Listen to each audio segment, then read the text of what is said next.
नमस्ते आप सभी को। मैं ओमकार पांडे आपका बहुत बहुत स्वागत करता हूं। देखिए, बहुत से हमारे अध्यापक साथी और बच्चों के फ़ोन आए थे। उन्हें श्रेष्ठा परीक्षा के बारे में जानकारी चाहिए कि सर ये श्रेष्ठा परीक्षा के फॉर्म कब आते हैं, इसमें क्या क्या पूछा जाता है, इसका सिलेबस क्या है, कौन से बच्चे इस परीक्षा को दे सकते हैं, ठीक है, एडमिशन कैसे होता है, काउंसलिंग कैसे होती है, कॉलेज कहाँ है। तो इन सब की जानकारी मैं आपको आज इस वीडियो में दूंगा। आप लोग पूरा वीडियो ज़रूर देखिएगा। देखिए, श्रेष्ठा जो परीक्षा है, इस जो SHRESHTA, ठीक है, श्रेष्ठा नेट्स, तो यह इसका पूरा जो फुल फॉर्म है क्या है, residential education for students in high schools in targeted areas. और ये परीक्षा कौन कराता है? NTA, नेशनल टेस्टिंग एजेंसी जो है, और यह एक भारत सरकार का मंत्रालय है, सामाजिक न्याय और अधिकारिता मंत्रालय। देखिए, ministry of social justice and empowerment, यह इसको देखता है, ठीक है। मिनिस्ट्री ऑफ एजुकेशन जो भारत सरकार का शिक्षा मंत्रालय है, इसके तहत इस परीक्षा को कराया जाता है। आइए हम आगे बढ़ते हैं। देखिए, यह बुलेटिन है, जो इन्फॉर्मेशन बुलेटिन, और ये 2024 के लिए है। जो देखिए SC कैटेगरी के बच्चे हैं, है ना, SC कैटेगरी के लिए यह ऑल इंडिया लेवल की परीक्षा होती है। पूरे भारत से बच्चे इसमें भाग लेते हैं और सभी प्रदेश के बच्चे सम्मिलित होते हैं, ठीक है। और केवल SC कैटेगरी के बच्चों की जो शिक्षा के लिए, बेहतर शिक्षा के लिए यह परीक्षा आयोजित की जाती है। जो बच्चे इस परीक्षा में पास होते हैं उन्हें CBSE बोर्ड के जो टॉप मोस्ट स्कूल हैं देश के, बहुत ही अच्छे ये स्कूल्स हैं, कक्षा 9 से 12 तक के, वहाँ आवासीय सुविधा से युक्त जो विद्यालय हैं, इनको शिक्षा प्राप्त करने का सुअवसर प्राप्त होता है। तो भारत सरकार की बहुत ही अच्छी स्कीम है इन बच्चों के लिए, जो गांव के बेहद गरीब बच्चे हैं, ठीक है, पैसों के अभाव में अच्छी शिक्षा से वंचित रह जाते हैं। उनके लिए सरकार की यह योजना जो है, ऐसे बच्चों के लिए एक वरदान से कम नहीं है, ठीक है। तो जो अच्छे बच्चे हैं, मेधावी बच्चे हैं, गरीब हैं, SC कैटेगरी के हैं, अनुसूचित जाति के, उनके लिए यह परीक्षा बहुत ही उपयोगी है। अगर वो आगे की पढ़ाई अपनी CBSE बोर्ड के स्कूलों में करना चाहते हैं, आवासीय सुविधा है, फीस आपकी नहीं लगती है, ठीक है। कुछ खर्चे हैं, थोड़े बहुत लगते हैं किन्हीं किन्हीं कॉलेज में, उसकी मैं जानकारी आपको दूंगा। तो आइए पूरी जानकारी मैं आपको देता हूं कि कैसे इसके कब फॉर्म आते हैं, फॉर्म भरना कैसे है, ठीक है, पूरी जानकारी इसकी। तो चलिए शुरू करते हैं। देखिए, इसमें कुल 12 चैप्टर हैं और पूरा विधिवत बताया गया है, इंग्लिश में है, लेकिन मैं आपको डिटेल्स में देखिए बताता हूँ। अभी जो 2024 में, ठीक है, परीक्षा हुई है 11 मई को, इसका पेपर हुआ था 11 मई को, और इसका रिजल्ट 20 जून को आया है। तो बहुत ही जल्दी इसका जो रिजल्ट है ये आउट किया गया, और बच्चों ने अपने रिजल्ट भी देख लिए हैं, हमने इस पर भी वीडियो बनाई है। तो देखिए, Shreshta NETS 2024 online submission of application form 12 मार्च 2024 से 4 अप्रैल 2024। देखिए, 12 मार्च से 4 अप्रैल तक इसके फॉर्म भरे गए। तो आप मान के चलिए कि नेक्स्ट ईयर, अगले वर्ष, ये मार्च में ही, ठीक है, मार्च के दूसरे सप्ताह में ज़रूर इसके फॉर्म आ जाएंगे, और अप्रैल के पहले सप्ताह तक ये फॉर्म भरे जाते हैं। अर्थात आपको लगभग 1 महीने का समय दिया जाता है, ठीक है, 20 से 25 दिन का टाइम रहता है, और आप फॉर्म भर सकते हैं। फॉर्म ऑनलाइन मोड में ही होता है। करेक्शन विंडो देखिए खुलती है, अगर आपसे कुछ फॉर्म में मिस्टेक हो गया, देखिए कहाँ कहाँ आप करेक्शन कर सकते हैं, किन किन चीज़ों में आप करेक्शन नहीं कर सकते हैं, यह भी मैं बताऊँगा। 6 अप्रैल से 8 अप्रैल के बीच आप अपने फॉर्म में करेक्शन कर सकते हैं, ठीक है। एडमिट कार्ड जो डाउनलोड की डेट इन्होंने दिया 12 मई को। यह परीक्षा जो देखिए पहले 24 मई को होनी थी, लेकिन इसकी डेट घटा करके 11 मई कर दी गई थी, क्योंकि बीच में इस बार आप जान ही रहे हैं कि लोकसभा के इलेक्शन थे, इस वजह से ये डेट थोड़ा सा आगे पीछे हुई। तो 11 मई को ही पेपर कंडक्ट हुआ था। ठीक है, टाइमिंग क्या होती है परीक्षा की? 2 बजे से 5 बजे तक। ठीक है, दोपहर 2 से 2 PM टू 5 PM 3 घंटे का ये पेपर होता है कुल, अर्थात 180 मिनट का, है ना। और रिजल्ट देखिए पूरा पहले से ही इनका डिक्लेयर, देखिए declaration of result with in 4 to 6 weeks after exam. तो ठीक वैसे ही जैसा इसमें लिखा गया 4 से 6 सप्ताह के अंदर परीक्षा के रिजल्ट इसका ये दे देते हैं, वैसे ही अपने समय से इसका रिजल्ट आया। अब काउंसलिंग बच्चों की शुरू हो जाएगी। ठीक है, काउंसलिंग के लिए भी मैं बताऊंगा कि आप कैसे काउंसलिंग की प्रक्रिया होती है। देखिए, candidates are required to fill in the application form carefully. जो भी कैंडिडेट हैं उनको एप्लीकेशन फॉर्म अपना बहुत ही ध्यान से भरना होता है। ठीक है, no correction will be permitted once the correction period is over. अगर करेक्शन पीरियड ओवर हो जाता है, ठीक है, जो करेक्शन का ये समय देते हैं 6 अप्रैल से 8 अप्रैल 3 दिन का टाइम होता है, ये ओवर हो जाता है तो आप करेक्शन नहीं कर सकते। इसलिए आप समय समय पर वेबसाइट को खोल करके चेक करते रहें। ठीक है, अगर कुछ गलती आपसे हो गई है। मल्टीपल नोट में देखिए, multiple application form submitted by a candidate will not be accepted at any cost. अगर आपने 2 या 1 से अधिक फार्म आपने भरा है तो आपके फार्म एक्सेप्ट नहीं किए जाएंगे। ठीक है, क्योंकि आपका आधार नंबर भी इसमें लगता है और आपका रजिस्ट्रेशन रद्द हो जाएगा। ठीक है, the confirmation page of the online application form will be generated only after successful filling of the application. तो यहाँ देखिए, आप 1 से अधिक फार्म आप मत भरिएगा जब भी भरना होगा आपको, है ना, नहीं तो वो गलत हो जाता है, फिर वो आपका एक्सेप्ट नहीं होगा।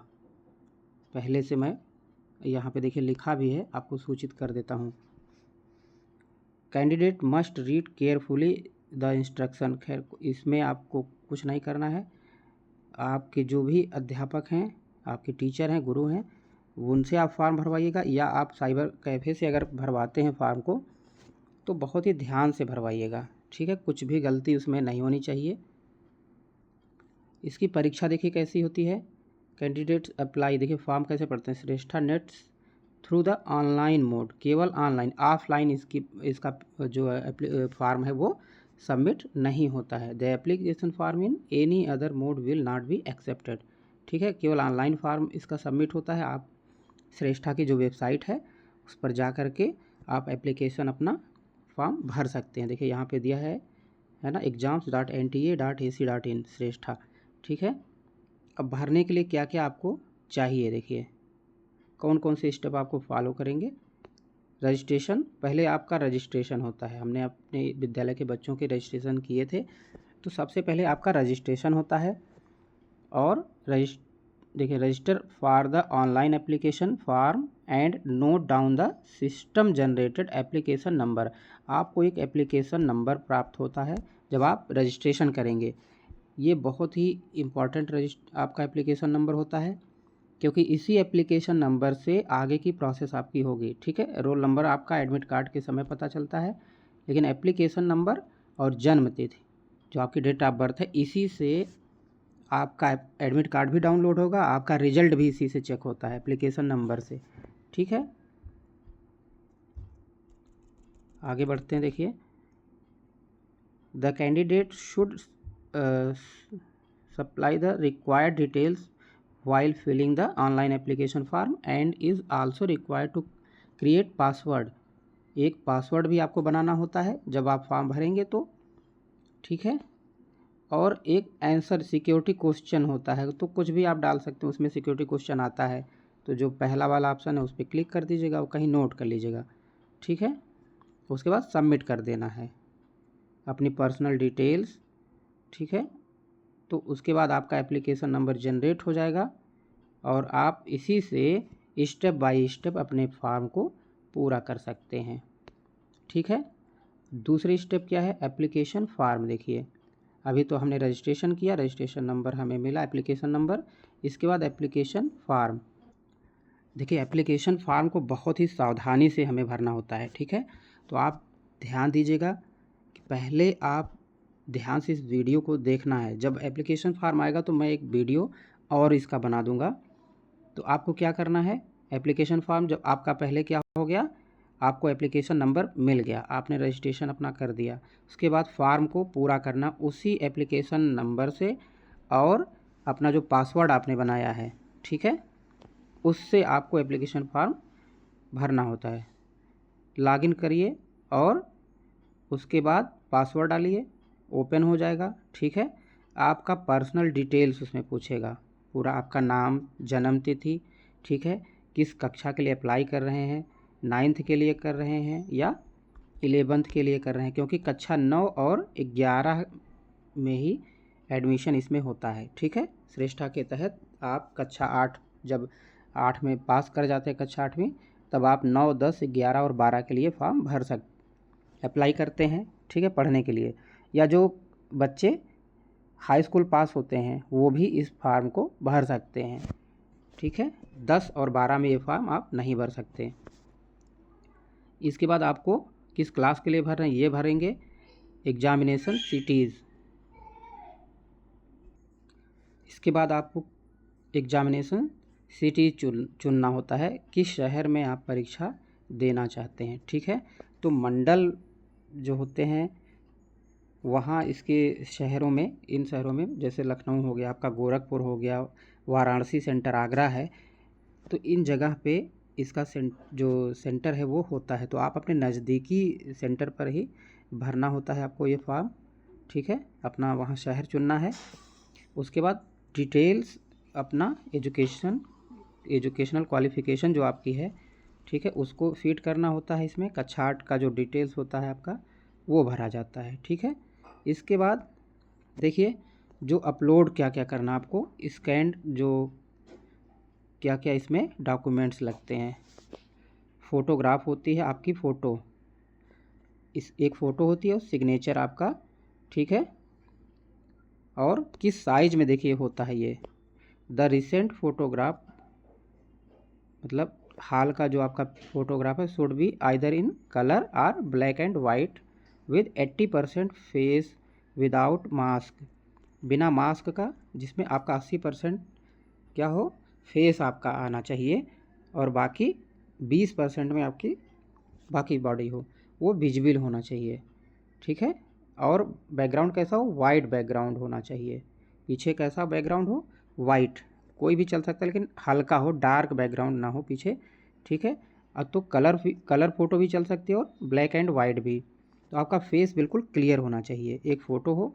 उसके बाद स्कैन्ड जो फ़ोटोग्राफ है एंड सिग्नेचर, आपका हस्ताक्षर, आप जैसे भी अपने हस्ताक्षर करते हैं, अगर हिंदी में करते हैं तो हिंदी में, ठीक है, चाहे इंग्लिश में, जिसमें भी आपको करना है उसको, लेकिन याद रखना है आपको, प्रिंट जब निकलेगा इसका रखे रहिएगा, क्योंकि एग्जामिनेशन सेंटर में एडमिट कार्ड पर वो आपके सिग्नेचर स्कैंड आ जाती है, ठीक है। वैसे ही सिग्नेचर आपको वहाँ बनाना होता है, तो इसको ध्यान से करिएगा।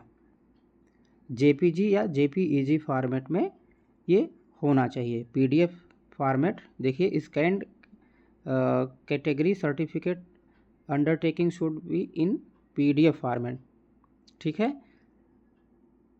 Scanned income certificate should be in PDF format, जो आपका इनकम सर्टिफिकेट है वो कैसा हो, पीडीएफ फॉर्म में होना चाहिए, है ना। वो पीडीएफ इसकी मांगते हैं जो अपलोड करना है। और ये इस फोटोग्राफ का जो साइज़ कितना होना चाहिए, 10 KB से 200 KB के बीच में, 10 KB से 200 KB के बीच में होना चाहिए। हमने एक वीडियो इस पर बनाया है कि कैसे आप इसको रिड्यूस करेंगे, तो ये पता होता है साइबर कैफ़े में जब आप इसको फॉर्म भरवाते हैं या अपने गुरुजनों से भरवाएंगे तो वो इसको कर लेते हैं आसानी से, है ना, रिसाइज हो जाता है।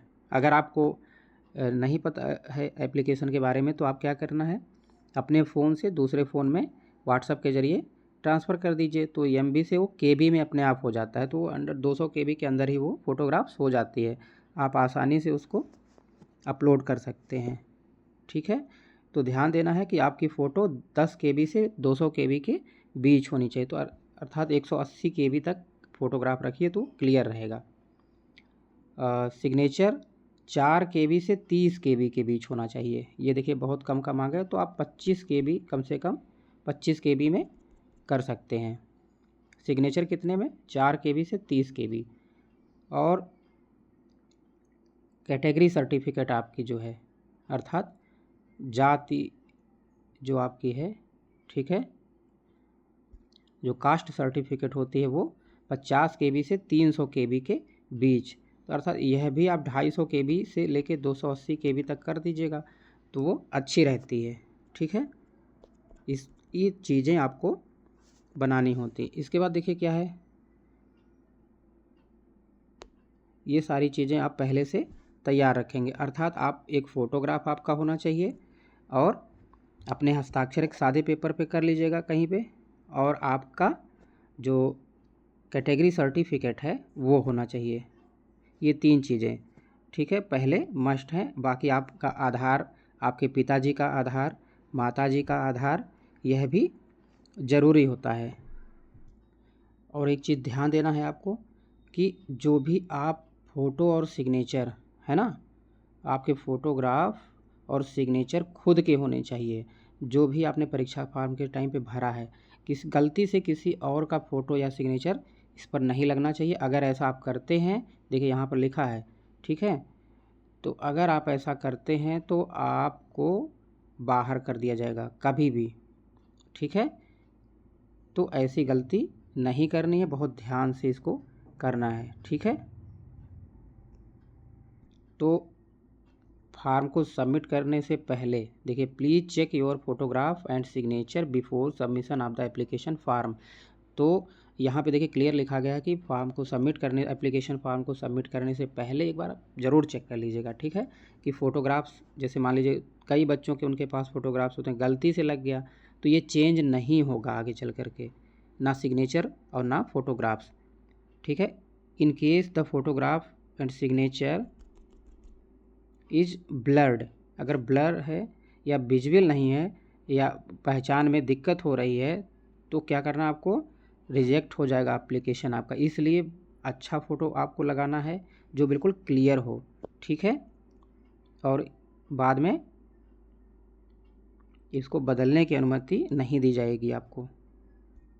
सबमिट करने के बाद देखिए क्या करना है, आप डाउनलोड कर लीजिए और एक इसका प्रिंट अपने पास एप्लीकेशन फॉर्म का रख लीजिएगा, जिससे कि भविष्य में जब आपकी काउंसलिंग होगी एडमिशन के समय, आपको इसकी आवश्यकता पड़ेगी। ठीक है, और जो भी आप ईमेल एड्रेस और अपना मोबाइल नंबर दीजिएगा वो सही होना चाहिए, वो ना गलत हो, क्योंकि आगे की जितनी भी आपको सूचनाएं मिलेंगी, काउंसलिंग के लिए भी देखिए फ़ोन आते हैं, वहाँ से कॉलेज से फ़ोन आता है, कुछ कॉलेज वाले फ़ोन करते हैं कि आप काउंसलिंग आकर के करा लीजिए। ठीक है, बहुत से बच्चे होते हैं गांव के, उनको पता नहीं चलता है, लेकिन हम लोग सूचना दे देते हैं, बच्चों को फ़ोन कर देते हैं कि आपकी काउंसलिंग कब होनी है। ठीक है, तो इसलिए सही नंबर देना है, उसी नंबर पर आपको सारी सूचनाएं आपको मिलती रहेंगी।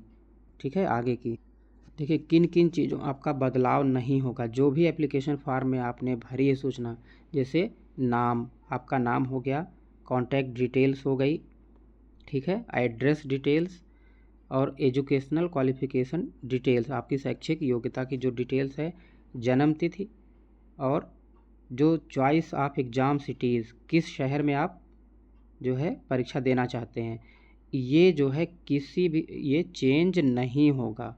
ठीक है, ये बदलाव इसमें नहीं होता है, तो इसलिए बहुत ही ध्यान से आप इसको भरिएगा।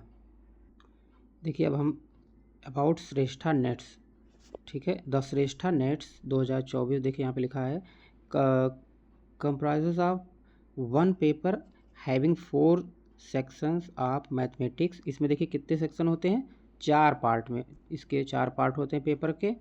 मैथमेटिक्स होता है, साइंस होता है, सोशल साइंस है और जनरल अवेयरनेस या जनरल नॉलेज होता है। तो ये इसके 4 सेक्शन होते हैं। और the paper is conducted for admission in best private, देखिए कैसे हैं, best private residential schools in the country under residential education for student in high school in targeted areas, जो लक्षित क्षेत्रों में जो स्कूल्स हैं, बेस्ट स्कूल्स देखिए दिया है, रेजिडेंशियल स्कूल्स जो हैं सीबीएसई बोर्ड के, वहाँ आपको शिक्षा प्राप्त करने का सुअवसर मिलता है इसके तहत।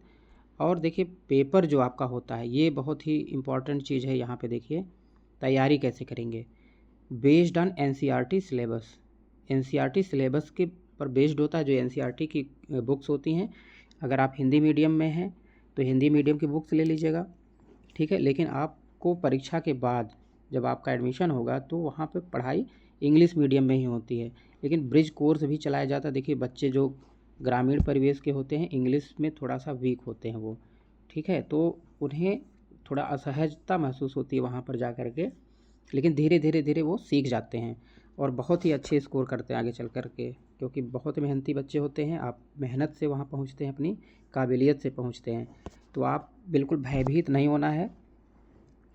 आपको वहाँ जो टीचर्स होते हैं वो अलग से क्लास चलाते हैं ऐसे बच्चों का, ठीक है, एक्स्ट्रा क्लास चलती है आपकी, तो वहाँ आसानी से आपको वो बता देते हैं, ठीक है। तो आप इंग्लिश जो है समझ लेते हैं उन बुक्स को, अपने सिलेबस को आसानी से।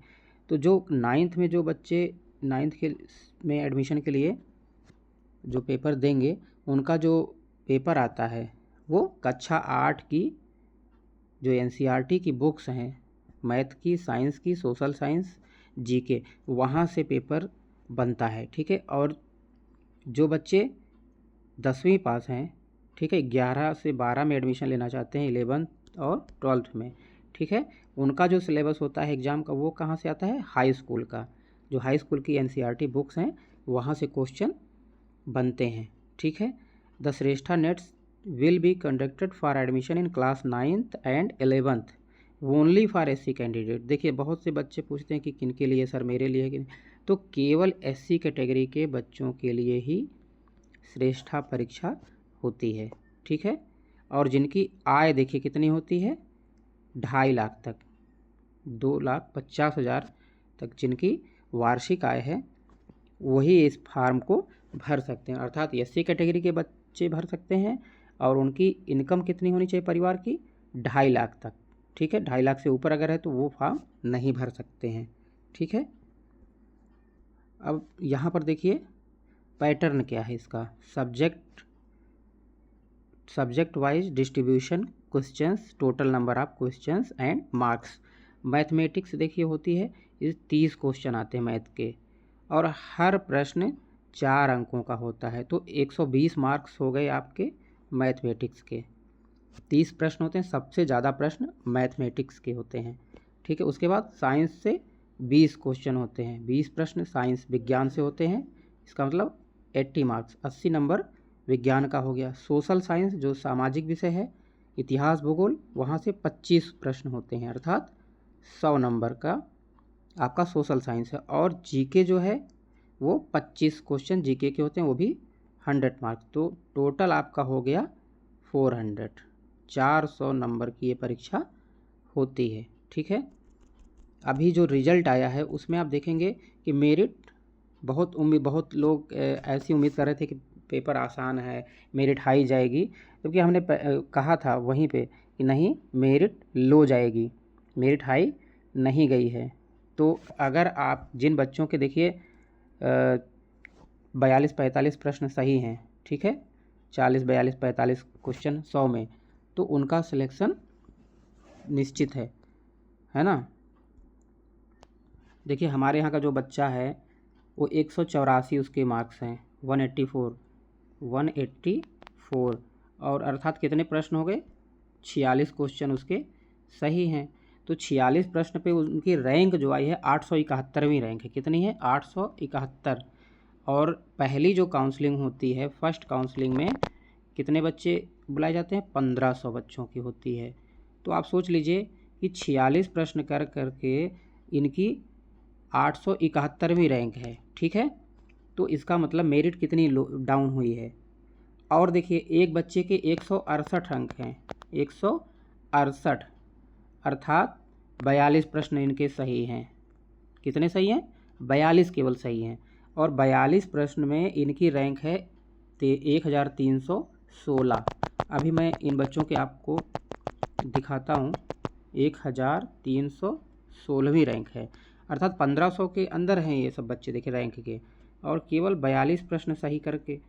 इसका मतलब है कि 40 से भी जिनका स्कोर 40 तक है या उसके नीचे है, ये सभी इन सभी बच्चों को पहली काउंसलिंग में बुलाया जाएगा, ठीक है। सिलेक्शन इनका पक्का है। तो देखिए बहुत ज़्यादा टफ नहीं है एग्ज़ाम, है ना। तैयारी आप अच्छी करिए और मार्क्स लाइए और एडमिशन आपके बहुत ही आसानी से हो जाएंगे। लेकिन हाँ, अगर रैंक आपकी अच्छी आती है, बढ़िया आती है, तो आपको फर्स्ट चॉइस का जो आपका कॉलेज है वो मिल जाता है। पिछली बार क्या था, हमारे यहाँ के जो बच्चे थे, एक बच्ची थी उसकी ऑल इंडिया 77वीं रैंक थी, ठीक है, और जो बच्चे थे वो 300 से लेकर के 450 रैंक के बीच में थे। तो उन सभी को उनकी फ़र्स्ट चॉइस का जो कॉलेज हमने भरा था काउंसलिंग के समय, वो मिल गया उन्हें, है ना।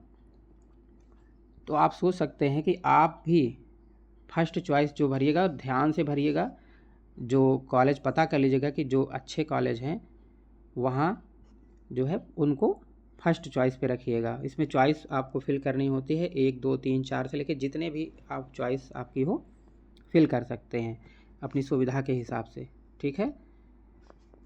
और जो बच्चे वहाँ पढ़ रहे हैं, पिछले वर्ष जो बच्चे गए हैं, उनसे आप संपर्क कर करके कॉलेज का चुनाव कर सकते हैं। तो देखिए कुल मिला के जो है इसमें नेगेटिव मार्किंग नहीं होती है, 4 मार्क्स देखिए दिए जाते हैं और इसमें नेगेटिव मार्क्स नहीं है। अगर आपका उत्तर गलत होता है तो 0 मार्क है, नेगेटिव मार्किंग्स इसमें नहीं होती है। मेथड ऑफ रिजॉल्विंग टाइज, अगर जैसे मान लीजिए कि रैंक कुछ बच्चों की 1500 है, ठीक है, कुछ की 1500 1 2 3, कुछ बच्चों के नंबर सेम होते हैं लेकिन रैंक जो है वो आगे हो जाती है, किसी की अच्छी रैंक है किसी की उससे पीछे हो जाती है। ऐसा क्यों होता है, तो यहाँ पे देखिए जो ओल्डर इन एज, जो जिनकी डेट ऑफ बर्थ ज़्यादा है, और यहाँ दूसरा देखिए क्या है, application number in ascending order में। तो इस वजह से ये होता है, जो जिन बच्चों की उम्र अधिक होती है उनकी रैंक अगर टाई होता है, ठीक है, रैंक को, तो उनको ऊपर रैंक पे कर दिया जाता है। ये हर परीक्षा में होता है, ऐसा है। तो ये इसका क्राइटेरिया है, ठीक है। अब क्वेश्चन पेपर देखिए, मीडियम किस मीडियम में, हिंदी और इंग्लिश दोनों में पेपर आएगा। तो आप जो है हिंदी मीडियम के बच्चे जो हैं वो अपना हिंदी मीडियम में करेंगे, जो इंग्लिश मीडियम के हैं वो इंग्लिश मीडियम में कर सकते हैं, ठीक है। और इसका सिलेबस क्या होता है एग्जामिनेशन का, एनसीईआरटी सिलेबस आप देखिए, class 8th for admission in 9th class, और एनसीईआरटी सिलेबस आप class 10th for admission in 11th class.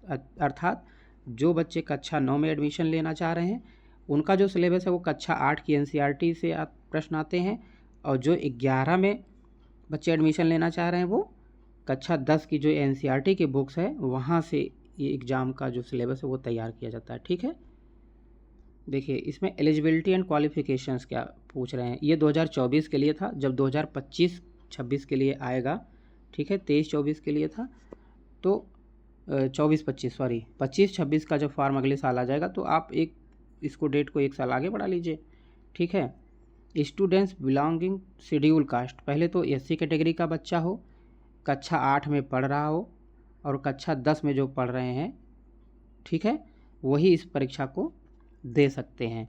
आपके पेरेंट्स की एनुअल इनकम 2.5 लाख तक होनी चाहिए, ठीक। अभिभावक की आपके आय जो है वो कितनी होनी चाहिए, 2,50,000 तक होनी चाहिए, ठीक है। देखिए candidate opting for class 9 should be born, देखिए जन्म तिथि कब से कब तक की, 1 अप्रैल 2008 से 31 मार्च 2012 के बीच की होनी चाहिए। 1 अप्रैल 2008 से 31 मार्च 2012, अर्थात 16 से 12 साल का बच्चा होना चाहिए। वो 31 मार्च 2024 को गणना जब की जाती है तो वहाँ से आपकी आयु कितनी होनी चाहिए, 12 से 16 साल के बीच, ठीक है। जो बच्चे 11वीं में एडमिशन लेना चाहते हैं उनकी जन्म तिथि कितनी होनी चाहिए, 1 अप्रैल 2006 से 31 मार्च 2010 के बीच, अर्थात 14 से 18 साल के बीच के जो बच्चे हैं वो कक्षा 11 के लिए अप्लाई कर सकते हैं। तो आप जन्म तिथि, इस जन्म तिथि के अंदर जरूर आ जाएंगे सभी बच्चे जो हैं, ठीक है। देखिए, जो शहर परीक्षा के लिए आपको चुनना है तो कोई 4 शहर उसमें चुनना होता है। तो आप अपनी प्राथमिकता के आधार पे अपने नज़दीक के जो शहर हैं उसको आप चुनना होता है, ठीक है। 4 आपको ज़रूर चुनना होता है ना। और कोशिश ये होती है कि आपको आपकी फर्स्ट चॉइस का सेंटर अलॉट होता है ना। देखिए, जब रजिस्ट्रेशन फॉर्म आप भरेंगे उस समय अपनी माता का नाम, पिता का नाम जो आपके स्कूल रिकॉर्ड में है उसी से आपको भरना है। आधार कार्ड से आप ना भरिएगा, अगर आधार कार्ड में डिफरेंट है तो आप उसको करेक्शन करवा सकते हैं बाद में, है ना। आप अपने स्कूल रिकॉर्ड जो SR पंजिका है उस के हिसाब से आपका, आपके माता का नाम, आपके पिता का नाम, आपकी जन्म तिथि, ठीक है, ये भरी जाएगी, ठीक है। और आपका बर्थ सर्टिफिकेट या स्कूल रिकॉर्ड के हिसाब से ही आपको भरना है। मोबाइल नंबर, ईमेल एड्रेस, ये अपना आपको भरना है, आपका पर्सनल हो या गार्जियन के आपका होना चाहिए, ठीक है। इसके बाद देखिए, जो आपका एड्रेस है, पता है, उसमें पिन कोड ज़रूर भर दीजिएगा, है ना। पिन कोड ज़रूर भरना है जिससे आसानी होती है कि कभी मान लीजिए कि आपके पास अगर उनको कांटेक्ट करना है, आपसे पत्राचार करना है, तो जिससे कि वो संपर्क कर सकें। देखिए, परीक्षा के लिए जो शहर हैं वो कहाँ कहाँ बनाए गए हैं, कुल देखिए कौन कौन से राज्य हैं और सेंटर सिटी उन किन किन शहरों में ये बनाए गए हैं। कुल मिला के 40, देखिए 40 से ऊपर हैं ये, और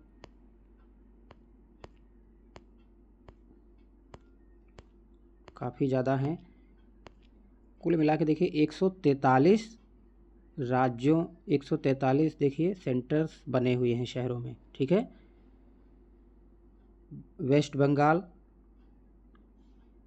5 जगह इसके, कोलकाता, ठीक है, बर्धमान, आसनसोल, सिलीगुड़ी और मालदा में। उत्तर प्रदेश में देखिए कहाँ कहाँ इसके सेंटर हैं, 123, 24, 25, देखिए यहाँ से शुरू करिए। उत्तर प्रदेश में लखनऊ, कानपुर, आगरा, मेरठ और वाराणसी, अयोध्या, बरेली, प्रयागराज, गोरखपुर और नोएडा, हरदोई, झांसी, यहाँ इतने देखिए सेंटर उत्तर प्रदेश में बनाए गए थे पिछली बार। उत्तराखंड में देखिए देहरादून और पौड़ी गढ़वाल है, हल्द्वानी है, नैनीताल है, यहाँ ये सेंटर उत्तराखंड में बने थे देखिए। और तेलंगाना में भी देखिए, तेलंगाना, तमिलनाडु, सिक्किम में सेंटर एक गंगटोक में ही बना है, गंगटोक जो राजधानी वहाँ की है। राजस्थान में भी देखिए जयपुर, जोधपुर, बीकानेर और उदयपुर, कोटा में इसके सेंटर बने हुए थे। पंजाब में देखिए काफ़ी सेंटर हैं, ठीक है, लुधियाना हो गया, पठानकोट है, पटियाला, भटिंडा, इस तरह से अमृतसर। पौंडीचेरी में भी देखिए खुद ही पुडुचेरी में ही बना हुआ है। उड़ीसा में भी देखिए बहुत सेंटर हैं आपके। नागालैंड में देखिए 2 जगह हैं, दीमापुर और कोहिमा में। मिज़ोरम में देखिए आइजोल जो वहाँ की राजधानी वहीं बना है। मेघालय में भी तुरा में बना हुआ है, और मेघालय में देखिए शिलांग में भी है। मणिपुर में इम्फाल, और मणिपुर में देखिए 2 जगह सेंटर बना हुआ है। इसी तरह महाराष्ट्र में देखिए मुंबई, पुणे, नागपुर और आपका रत्नागिरी, नासिक, अमरावती, नांदेड़ और धुले, कोल्हापुर, इतने सेंटर आपके महाराष्ट्र में बने हुए हैं। मध्य प्रदेश में देखिए इंदौर, भोपाल, ग्वालियर, जबलपुर, रतलाम, रेवा और मंदसौर, ठीक है, ये मध्य प्रदेश के सेंटर हैं। केरला में भी देखिए काफ़ी सेंटर हैं, तिरुवनंतपुरम में है और एर्नाकुलम में है, ठीक है, कोझिकोड, इस तरह से। कर्नाटका, झारखंड देखिए, हिमाचल प्रदेश, हरियाणा, ये हरियाणा, और गुजरात में देखिए कई सेंटर हैं। गोवा में भी सेंटर बड़ा बना हुआ है, पणजी में। दिल्ली में खुद ही है इसका सेंटर। दमन और दीव में भी देखिए बना हुआ है। और छत्तीसगढ़, चंडीगढ़, बिहार, देखिए ढेर सारे सेंटर बिहार में है, पटना, गया, भागलपुर, मुजफ्फरनगर, ठीक है, दरभंगा, पूर्णिया और आरा। असम में देखिए काफ़ी संख्या में सेंटर हैं ये आसाम के। और इसी तरह देखिए अंडमान निकोबार पोर्ट ब्लेयर में सेंटर, वहाँ भी देखिए बना हुआ है अंडमान निकोबार, मतलब कोई भी बच्चे, जहाँ के भी बच्चे कोई छूटने ना पाएँ, है ना। आंध्र प्रदेश देखिए कई सेंटर आंध्र प्रदेश में भी बने। तो इस तरह से देखिए देश के कोने कोने में जो शहर हैं वहाँ बच्चों की सुविधा के लिए सेंटर बनाए गए हैं। देखिए एप्लीकेशन का एक प्रारूप दिया गया है, मैं आपको बताता हूँ। यहाँ पे देखिए सबसे पहले कैंडिडेट्स नेम, यहाँ बच्चा अपना नाम भरेगा, ठीक है। छात्र या छात्रा जो भी हैं यहाँ अपना नाम सही से आपको भरना है, जो आपके एसआर पंजिका में रिकॉर्ड में है, और आपका आधार, ठीक है, उस हिसाब से आपको भरना है। इसके बाद पिताजी का नाम अपने यहाँ भरिएगा, और ये सब इंग्लिश में ही भरिएगा, ठीक है, हिंदी में नहीं अलाउड है। उसके बाद मदर्स नेम भरना है, यहाँ डेट ऑफ बर्थ, ठीक है, जैसे 1/1/2010, इस तरह से यहाँ पहले जन्म की जो डेट आपकी है, मंथ यहाँ सेलेक्ट करना है, और ईयर। ईमेल एड्रेस ये खुद का देखिए मैंडेटरी नहीं है, कन्फर्म में ईमेल एड्रेस, तो एक ईमेल एड्रेस अपना आपको यहाँ फिल करना है, ठीक है। इसके बाद देखिए जेंडर सेलेक्ट करना है, मेल या फीमेल या अदर्स। मोबाइल नंबर इसके बाद भर देना है, यहाँ मोबाइल कंफर्म करना है, ध्यान से ये चीज़ भरनी है आपको, ठीक है। कोई अल्टरनेट अगर दूसरा कोई मोबाइल नंबर है उसको यहाँ भर सकते हैं। पहचान आइडेंटिटी टाइप, इसमें जैसे ही यहाँ पे आप सेलेक्ट करेंगे देखिए इसको, तो इसमें आ जाएगी, ठीक है, उसको एक सेलेक्ट कर लीजिएगा। इसके बाद आइडेंटिफिकेशन नंबर, पहचान संख्या, तो आप आधार नंबर अपना भर दीजिए, ठीक है, सबसे सही रहेगा। आइडेंटिटी टाइप आप आधार भर दीजिएगा, और इसमें आधार नंबर इसमें फिल कर दीजिएगा। फिर यहाँ देखिए पूछ रहे do you have Aadhaar number, यहाँ यस सेलेक्ट करना है। इसके बाद आधार नंबर यहाँ पे फिल करना है, ठीक है।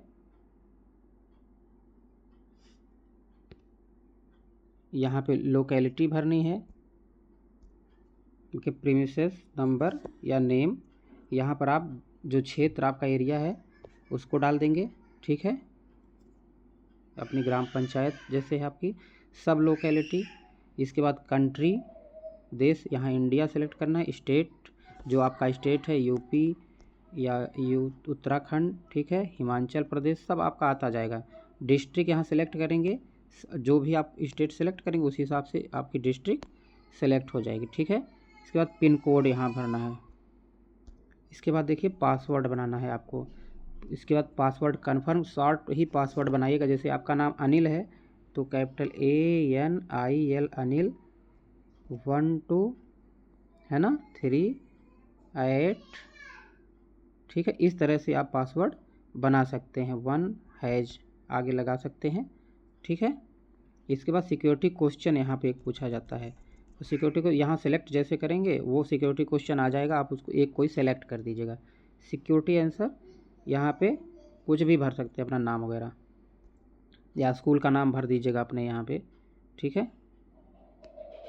इसके बाद यहाँ पे देखिए इस तरह से सिक्योरिटी पिन आएगा, यहाँ फिल करने के बाद सबमिट कर देना है आपको।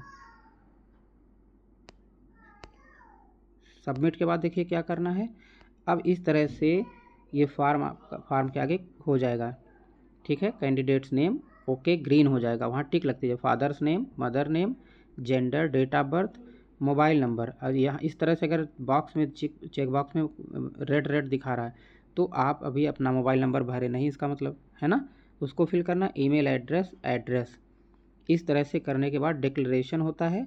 और यहाँ पर देखिए यहाँ एडिट भी कर सकते हैं। आई एग्री जहाँ लिखा है इसको एग्री करेंगे, और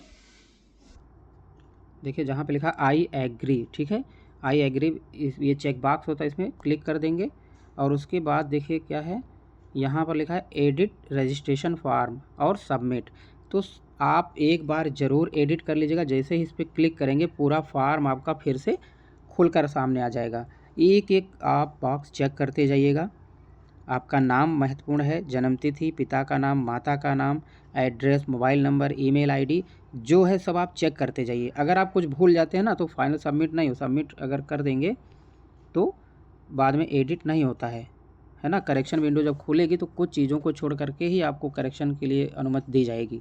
तो इसलिए आप 1 से 2 बार बढ़िया से चेक करने के बाद तब आप सबमिट करेंगे। चलिए मान लीजिए आप सबमिट कर रहे हैं, यहाँ पर देखिए बाईं तरफ इस तरह से बन करके आ जाए, आपका रजिस्ट्रेशन हो गया। यहाँ एप्लीकेशन नंबर शो होगा आपका, ठीक है। अब यहाँ एप्लीकेशन, यहाँ पर आपका फॉर्म है, ठीक है। मोबाइल वेरीफाई, ये 2 ऑप्शन है।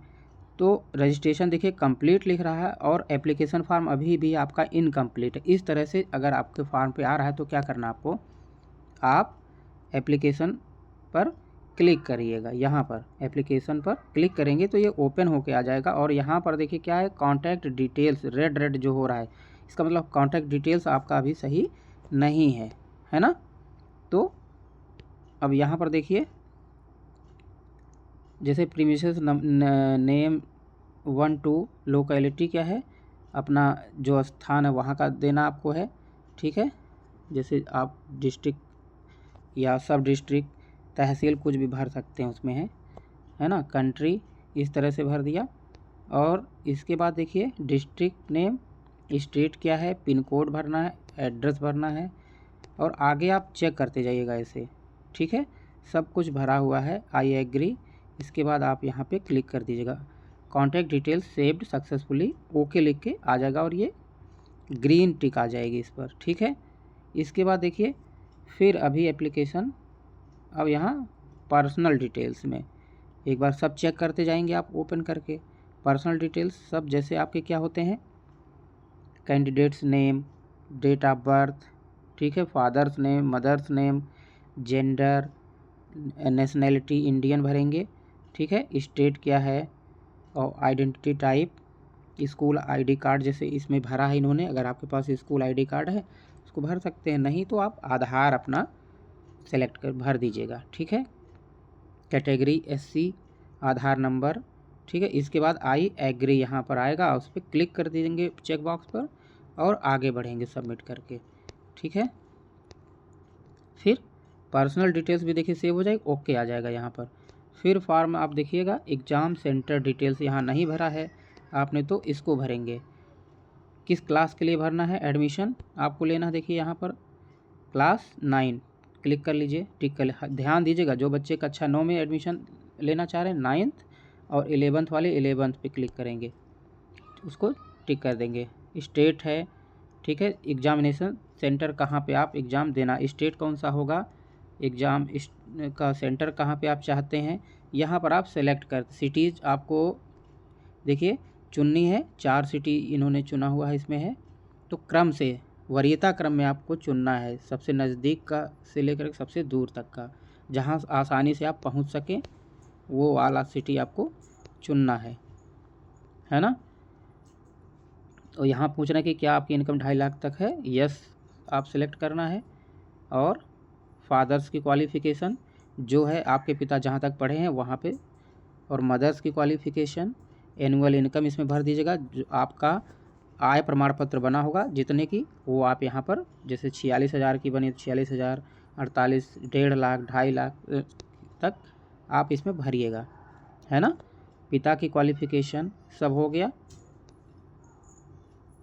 यहाँ इसको भरने के बाद फिर यहाँ चेक बॉक्स में एग्री पर आप क्लिक करेंगे और इसको सबमिट कर देंगे, फिर ओके होकर के ये आ जाएगा। अब क्वालिफ़िकेशंस डिटेल देखिए, इसका स्टेप बाय स्टेप ये फॉर्म खुलता जाएगा आपका।